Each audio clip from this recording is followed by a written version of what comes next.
Zone RTI media. నమస్కారం, వార్తలకు స్వాగతం. ముందుగా ముఖ్యాంశాలు. ఆగ్నేయ బంగాళాఖాతంలో తీవ్ర అల్పపీడనం రేపటికి వాయుగుండంగా మారే అవకాశం ఉన్నట్లు వాతావరణ శాఖ వెల్లడి.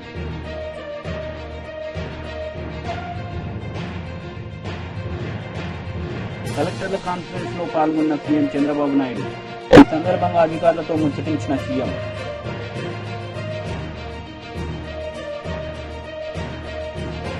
ప్రకాశం జిల్లా స్థానిక ప్రతినిధులతో మాజీ సీఎం జగన్ సమావేశం.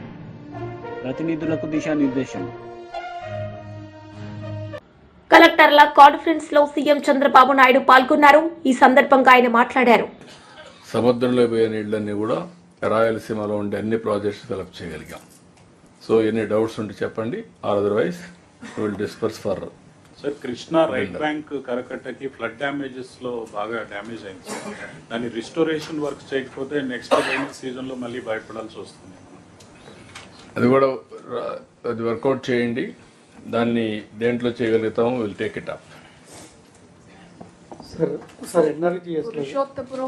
పురుషోత్తపట్నం ప్రాజెక్ట్ ల్యాండ్ ఎక్విజిషన్ చేసి ఆల్మోస్ట్ 6 years అయింది సార్. ఆ రైతులకి ఇప్పటి వరకు పేమెంట్ అవ్వలేదు సార్. ఎవ్రీ మండే PGRS కి రెగ్యులర్ గా వాళ్ళు వస్తున్నారు సార్. వాట్ ఈస్ ది ఎంత, how many acres are pending there? Purushottapatnam 128 crores. ఈ మొత్తం లాస్ట్ టైం తమరు చెప్పినట్టు అబౌట్ మొత్తం 996 crores పోలవరం పేమెంట్స్ ఉన్నాయి సార్. దాంట్లో about 500 crores chiller will be land acquisition. అది కాదు, ఇది ఓన్లీ పురుషోత్తపట్నం.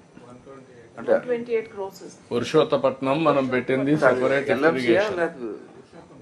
పురుషోత్తపట్నం లిఫ్ట్ ఇది సార్. అలానే ఇప్పుడు చూపించిన ప్రయారిటీ ప్రాజెక్ట్ లో చింతలపూడి ఒకటి ఉంది సార్.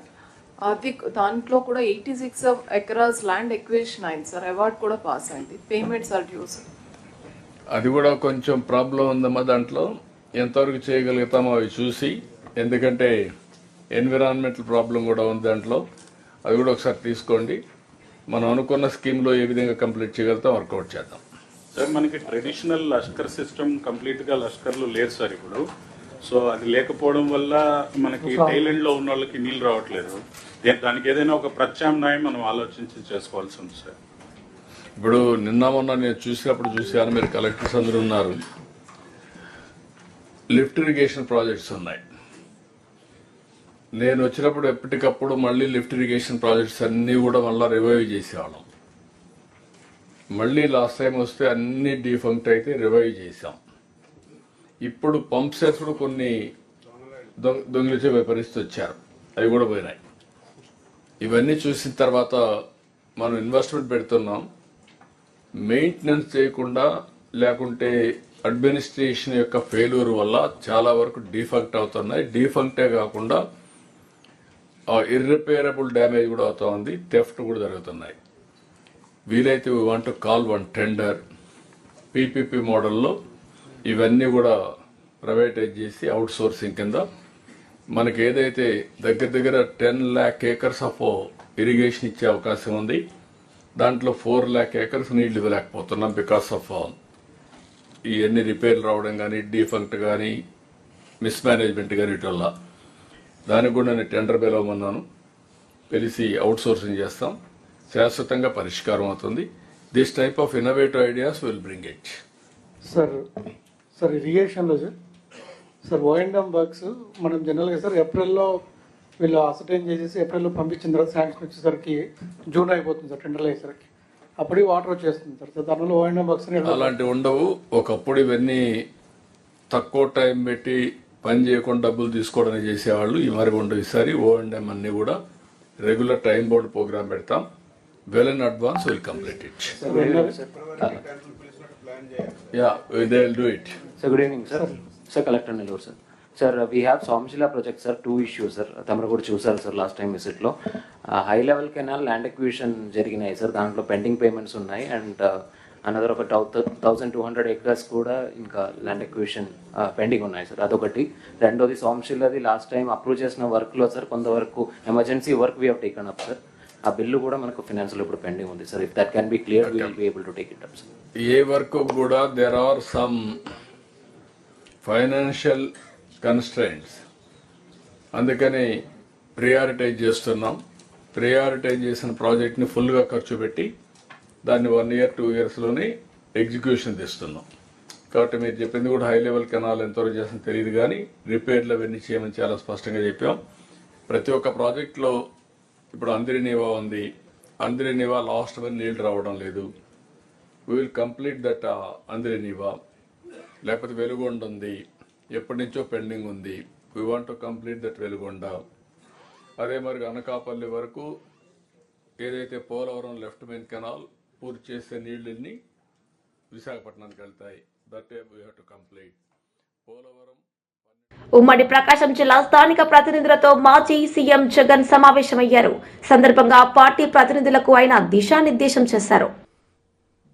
సో రైతులు గత్యంతరం లేక మిల్లర్ల దగ్గరికి పోవడం, మిల్లర్లు 300 రూపాయలు 400 రూపాయలు తక్కువ రేటు కొనుగోలు చేయడం, ఇది ఇప్పుడు జరుగుతూ ఉంది. అన్ని రకాలుగా సర్వనాశనం చేస్తూ ఉన్న ఈ పరిస్థితుల మధ్య, ఈ డైవర్షన్ పాలిటిక్స్ మధ్య ఈరోజు మనం పార్టీ బలోపేతంతో పాటు ప్రజల తరపున మనం నిలబడడానికి ఏ రకమైన ఉద్యమం చేయాలి, ఎలా ఉద్యమాలు చేయాలి అని చెప్పి ఆలోచన చేయడానికి మనం అంతా కూడా ఈరోజు సన్నద్ధమైనాం. ఎందుకంటే ప్రజల తరపున మళ్ళీ పోరాటం చేయాల్సిన సమయం వచ్చింది. ప్రజల తరపున ప్రజలకు దగ్గర కావాల్సిన సమయం వచ్చింది. ప్రజలు ఇబ్బందుల్లో ఉన్నప్పుడు మనం ఉన్నాము అన్న భరోసా ప్రజలకు మనం ఇవ్వాలి. ప్రతి అడుగులోనూ వ్యతిరేకతే. ఒకవైపున చేయాల్సిన ఏ మంచి పని జరగలేదు. సూపర్ 6లు లేవు, సూపర్ 7లు లేవు. మరోవైపున వ్యవస్థలన్నీ పూర్తిగా నీరు గారిపోయాయి. విద్యారంగం కానీ, వైద్య రంగం కానీ, వ్యవసాయ రంగం కానీ, డోర్ డెలివరీ కానీ, గవర్నెన్స్ కానీ. మరోవైపున చూస్తే బాధుడే బాధుడు. కరెంటు బిల్లులు ఈరోజు ముట్టుకుంటే ఈ నెల స్టార్ట్ అయింది. ఇంకా మొదటి డోసే 6,000 కోట్ల రూపాయలకు సంబంధించిన మొదటి డోసు ఈరోజు ఇచ్చినాడు ఈ నెల బిల్లులో. నవంబర్ నెల బిల్లు, డిసెంబర్ నెల బిల్లు, ఏ ఇంటికి వెళ్ళి కరెంటు బిల్లు ఎంత అని చెప్పి తేడా అడిగితే ప్రతి ఇంట్లో కూడా తేడా కనిపిస్తుంది. కనీసం 300 రూపాయలు పైన రేట్లు పెరిగినాయి. అది ఈ నెలే. రేపు నెల మరో 9,000 కోట్లు వేస్తున్నాడు. ఆ 9,000 కోట్ల భారం కూడా రేపు నెల బిల్లులో ఇంకా కనిపిస్తుంది. అంటే కరెంటు బిల్లులు ఇంకా షాక్ కొట్టే పరిస్థితిలోకి కరెంటు బిల్లులు వచ్చేస్తున్నాయి. ఒకవైపున బాధుడే బాధుడు.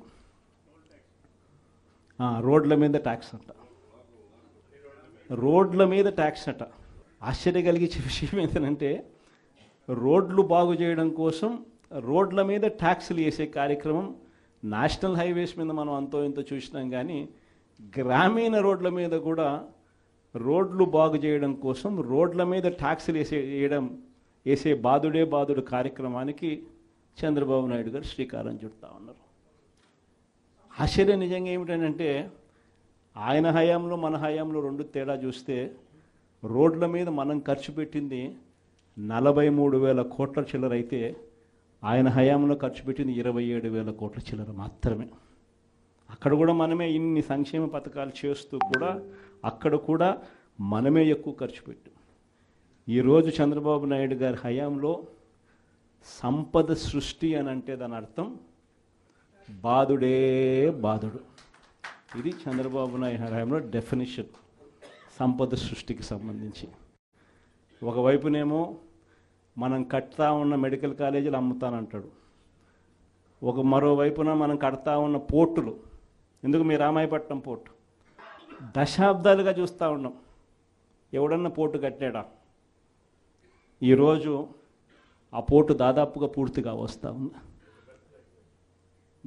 పోర్టు పూర్తిగా వస్తూ ఉంది. సముద్రంలో నుంచి షిప్ కూడా తీసుకొని రావచ్చు. అప్పుడే మన ఎన్నికల అయిపోయే టయానికే ఒక బర్త్ అయిపోయింది. ఇప్పుడు దాదాపుగా 2వ బర్త్ కూడా పూర్తి అయిపోవస్తూ ఉంది. ఇలాంటి పోర్టులు రాష్ట్రం మొత్తం మీద మనం రాకమునుపు 4 ప్రదేశాలలో 6 పోర్టులు కడతా ఉంటే, మన 5 ఏళ్లలోనే మనము మరో 4 పోర్టులు కట్టడానికి శ్రీకారం చుట్టాం. అవన్నీ ఇప్పుడు అమ్ముతాడట, చెనిక్కాయలకు బెల్లాలకి. ఈ పోర్ట్లు కూడా అంతే, ఈ మెడికల్ కాలేజీలు కూడా అంతే. ఇది సంపద సృష్టి అని అంటారు. ఇవన్నీ పోర్ట్లు ఉంటే ఈ పోర్ట్ల వల్ల ఉద్యోగాలు వస్తాయి, ఈ పోర్ట్ల వల్ల రాష్ట్ర ప్రభుత్వానికి అదనపు ఆదాయాలు పెరుగుతాయి. దీన్ని సంపద సృష్టి అంటారు. ఇదే పోర్టు ఈరోజు కట్టడానికి 4,000 కోట్లు అవుతుందని అనుకుంటే, ఇదే పోర్టు ఇంకొక 10 ఏళ్లలో ఇదే పోర్టు కట్టడానికి 4,000 కాదు, కావాల్సింది 10,000 కోట్లు కావాల్సి వస్తుంది. అందుకే దీనిని సంపద సృష్టి అని అంటారు. పద్ధతి ప్రకారం అమ్మే కార్యక్రమాలు పెట్టినాడు తన దగ్గర వాళ్ళకి అందరికీ కూడా. ఇవన్నీ కూడా జరుగుతూ ఉన్నాయి. కాబట్టి మనందరినీ కూడా నేను కోరేది ఏంటంటే, అందరూ ఇక పోరు బాట పట్టాల్సిందే. మనం నేను వెలిగొండ ప్రాజెక్ట్ పూర్తి అయిపోయింది. 2 టన్నెళ్లలో నేను ప్రయాణం చేసి ఈ పక్క నుంచి ఆ పక్కకు 2 టన్నెళ్ళు పూర్తి అయిపోయినట్టుగా జాతికి కూడా అంకితం కూడా చేశాం. 2 టన్నెళ్ళు పూర్తి అయిపోయినాయి. నల్లమల సాగర్ ప్రాజెక్టు రిజర్వాయర్ కూడా అయిపోయింది. 1,00,000 ఎకరాలకు నీళ్లు అందించగలిగిన మెయిన్ కెనాల్స్ కూడా అయిపోయింది. కేవలం మిగిలిపోయింది ఏమిటనంటే R&R కింద డబ్బులు ఇవ్వడం. ఆ R&R కింద ఆ రిజర్వాయర్కి సంబంధించి 1,200 కోట్ల రూపాయలు డబ్బు ఇస్తే, ఆగ్నేయ బంగాళాఖాతంలో తీవ్ర అల్పపీడనం ఏర్పడింది. రేపటికి వాయుగుండంగా మారే అవకాశం ఉన్నట్లు వాతావరణ శాఖ తెలిపింది. శ్రీలంక, తమిళనాడు తీరాల వైపు పయనం. రాయలసీమ, దక్షిణ కోస్తాకు భారీ వర్ష సూచన ఉన్నట్లు సమాచారం. ప్రతి కుటుంబంలోనూ గొడవలు ఉంటాయని, వీటిని సంచలనం చేయవద్దని మంచు విష్ణు విజ్ఞప్తి చేశారు. తన తల్లిదండ్రులు 2 ఆసుపత్రిలో ఉన్నారని ఆవేదన వ్యక్తం చేశారు. తమ కుటుంబంలో ఇలాంటి పరిస్థితి వస్తుందని ఎప్పుడూ ఊహించలేదని చెప్పారు. మీడియాపై జరిగిన ఘటన దురదృష్టకరమని మంచు విష్ణు వ్యాఖ్యానించారు.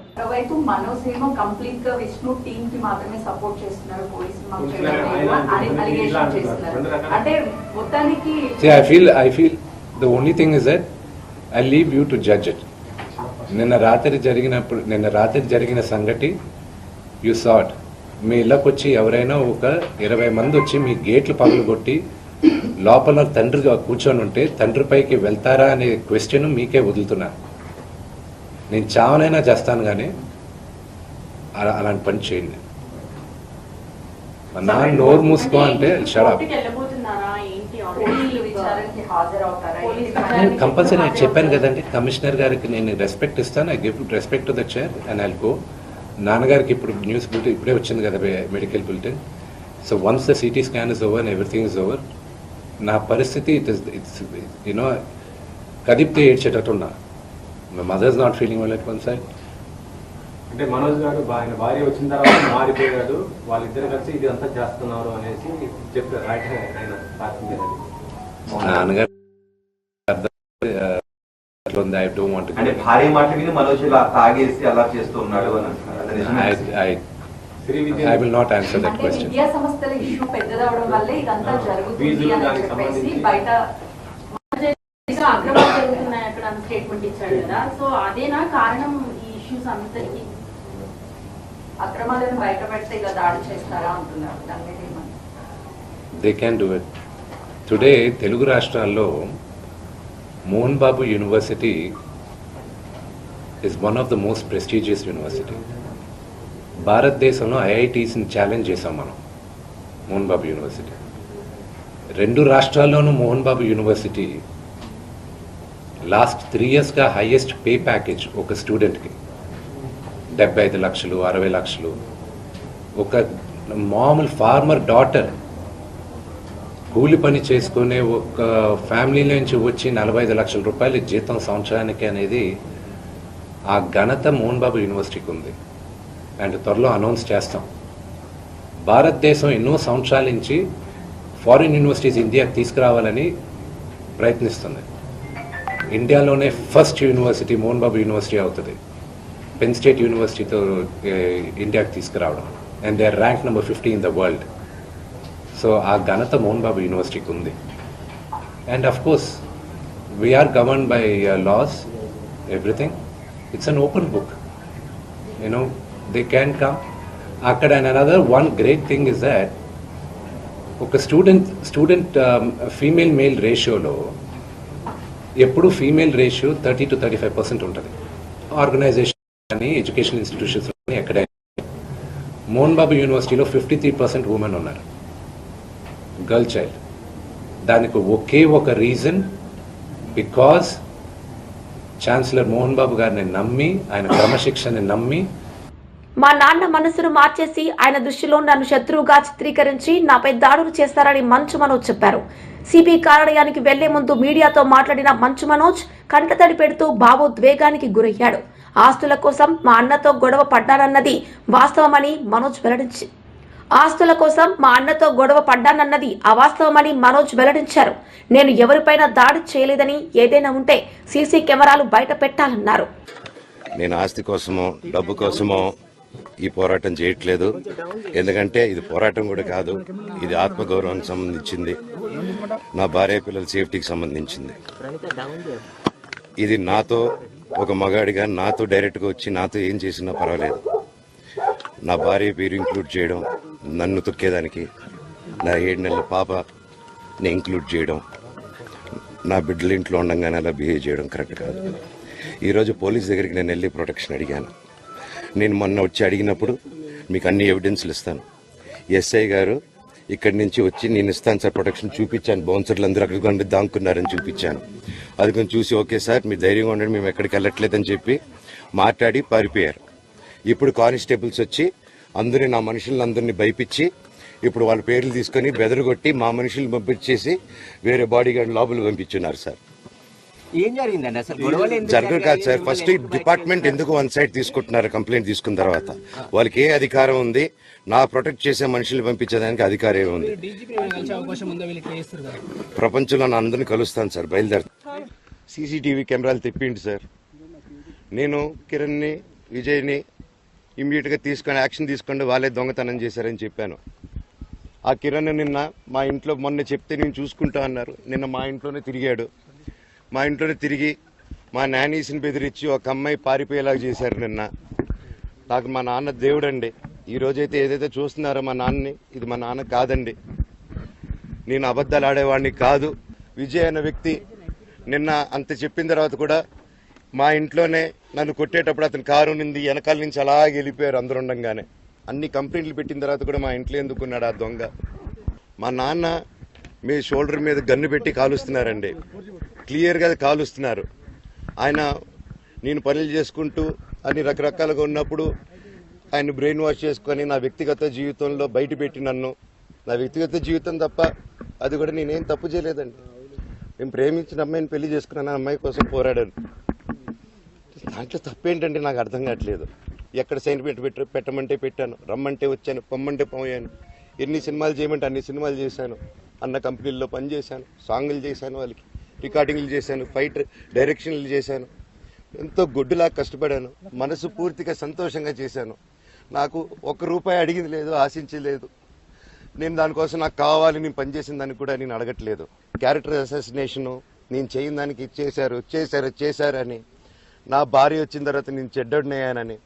అదే వాళ్ళ తల్లిదండ్రులు ఉండుంటే గమ్మునుంటారా అండి?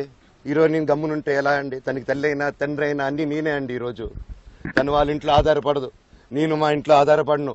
నేను నా సినిమాలు చేసుకుంటున్నాను. తను సొంతంగా ఒక టాయ్ కంపెనీ పెట్టుకుంది. లాక్డౌన్లో నా అహం బ్రహ్మాస్మి సినిమా మా ప్రేమ కోసం ఆపేసినప్పుడు నిర్దాక్షిణంగా నేను చెన్నైకి షిఫ్ట్ అయిపోయి ఊర్లో వద్దని నేను డ్రాయింగ్లు చేసి కథలు రాసుకొని నా ఫ్రెండ్స్ దగ్గర కొంచెం అప్పులు చేసుకొని మేమే పెట్టుబడులు పెట్టుకుంటూ ఈరోజు మనీని నిలదొక్కున్నామండి. నేను, నా భార్య, తను, నేను, ఇంకొక 3-4 కలిసి దీన్ని ఇంత దూరం తీసుకొచ్చామండి. ఇన్నాళ్ళు గమ్మునున్నాను. ఓకే, ఈరోజు మీకు సాయంత్రం వచ్చిన ప్రూఫ్స్ అన్ని వదులుతాను. మా నాన్న మీద గన్ను పెట్టి కాల్చే వినయ్కి, మా అన్నకి సాయంత్రం ప్రతిదీ చెప్తాను. వినయ్ అని మా అన్న, విష్ణు అని. మధ్యాహ్నానికి బానిస ఎవరిని కొట్టాను సార్? నా పిల్లల్ని కొట్టానా, నా భార్యను కొట్టానా, మా అమ్మని కొట్టానా, మా నాన్నని కొట్టానా? ఇవన్నీ నీ మధ్యాహ్నం బ్యాలెన్సే. అందరినీ కొడుతున్నాను, పనులు కొడుతుంటే సీసీటీవీలు తెప్పిండి సార్. అది దొంగతనం చేసింది నేను కాదు సార్, అది తెప్పిండి సార్ అంతా. మాజీ మంత్రి హరీష్ రావు మీడియా సమావేశం నిర్వహించారు. సందర్భంగా పలు అంశాలపై ఆయన మాట్లాడారు.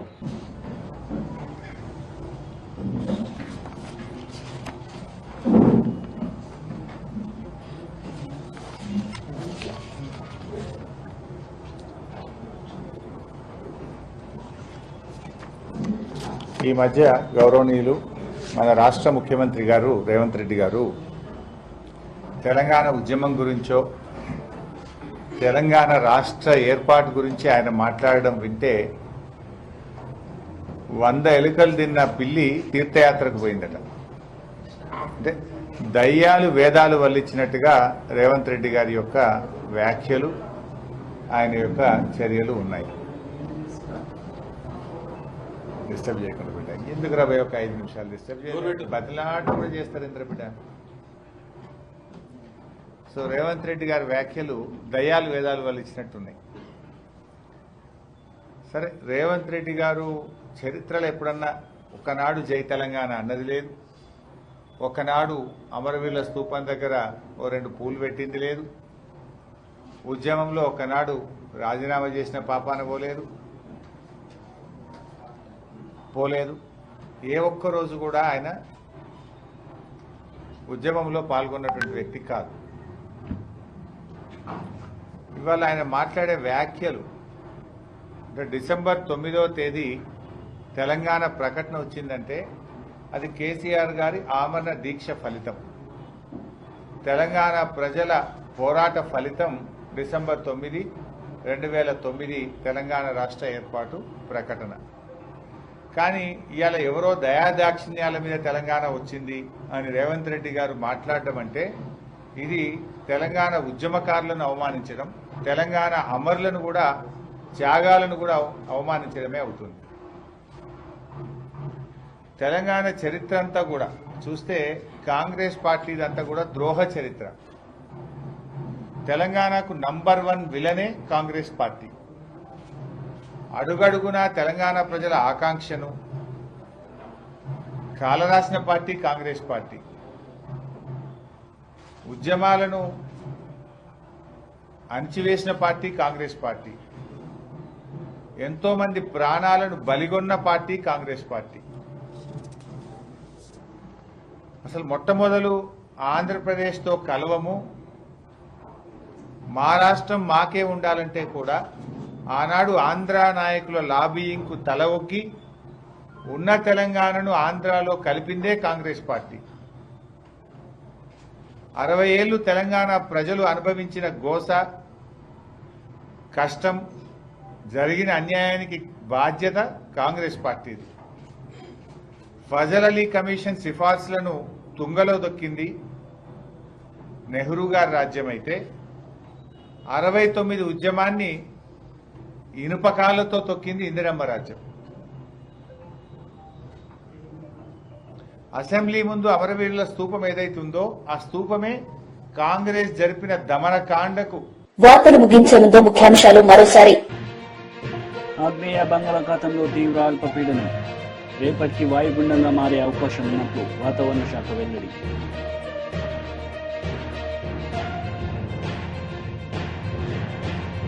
కలెక్టర్ల కాన్ఫరెన్స్ లో పాల్గొన్న సీఎం చంద్రబాబు నాయుడు. ఈ సందర్భంగా అధికారులతో ముచ్చటించిన సీఎం.